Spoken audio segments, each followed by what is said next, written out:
তফসিল ঘোষণার পর নির্বাচন নিয়ে সংশয় দূর হলেও আয়োজনে অনেক চ্যালেঞ্জ রয়েছে বলে মনে করেন বিশ্লেষকরা।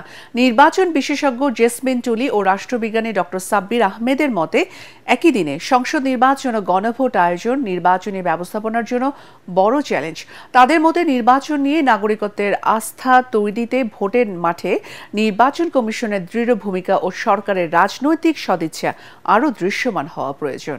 বিস্তারিত জানাচ্ছেন একরামুল হক সাহেব। 2026 সালের ফেব্রুয়ারি মাসের 12 তারিখ রোজ বৃহস্পতিবার 300 আসনে ত্রয়োদশ জাতীয় সংসদ সাধারণ নির্বাচন এবং একই সাথে জুলাই জাতীয় সনদ সংবিধান সংস্কার বাস্তবায়ন আদেশ 2025-এর উপর গণভোট অনুষ্ঠিত। তফসিল ঘোষণার পর নির্বাচন নিয়ে সংশয় দূর হয়েছে অনেকটা। প্রধান নির্বাচন কমিশনার এএমএম নাসির উদ্দিনের ভাষণের মাধ্যমে বহুলকাঙ্ক্ষিত ত্রয়োদশ সংসদ নির্বাচন ও গণভোট আয়োজনে আনুষ্ঠানিক কার্যক্রম শুরু হলেও এখনও নানা প্রশ্ন ঘুরপাক খাচ্ছে জনমনে।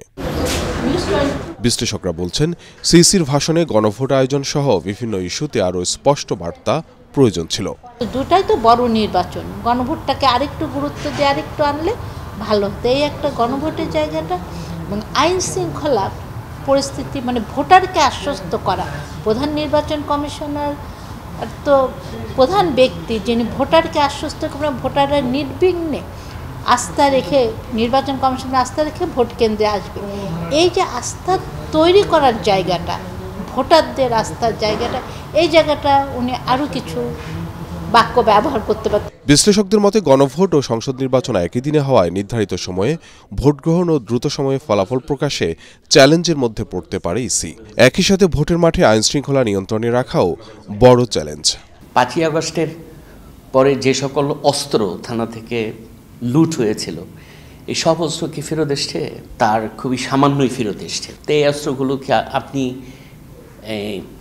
এই নির্বাচনকে সামনে রেখে আপনি এই অস্ত্রগুলোকে উদ্ধার করতে পারবেন কিনা?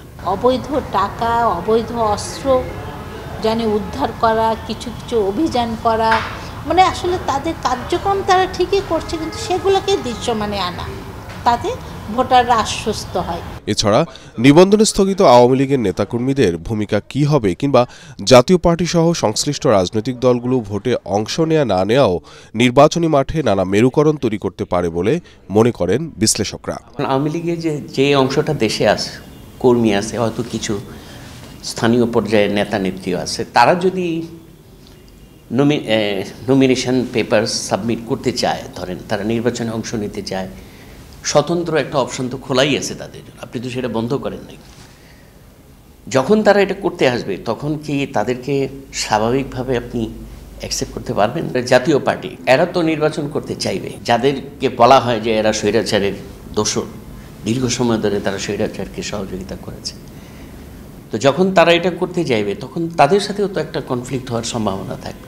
তবে তারা এও বলেন, নির্বাচন কমিশনের দৃঢ় ভূমিকা, সরকারের রাজনৈতিক সদিচ্ছা এবং বৃহত্তর স্বার্থে রাজনৈতিক দলগুলোর সমঝোতামূলক আচরণে দূর হতে পারে নির্বাচন নিয়ে নানা চ্যালেঞ্জ ও প্রতিবন্ধকতা। সকল স্টেক হোল্ডারদের একটা সহযোগিতার মনোভাব থাকতে হবে আর কি। It's not that only law enforcing বাহিনীর কাছে আপনি ছেড়ে দেবেন। একরামুল হক সায়েম, এটিএন বাংলা, ঢাকা।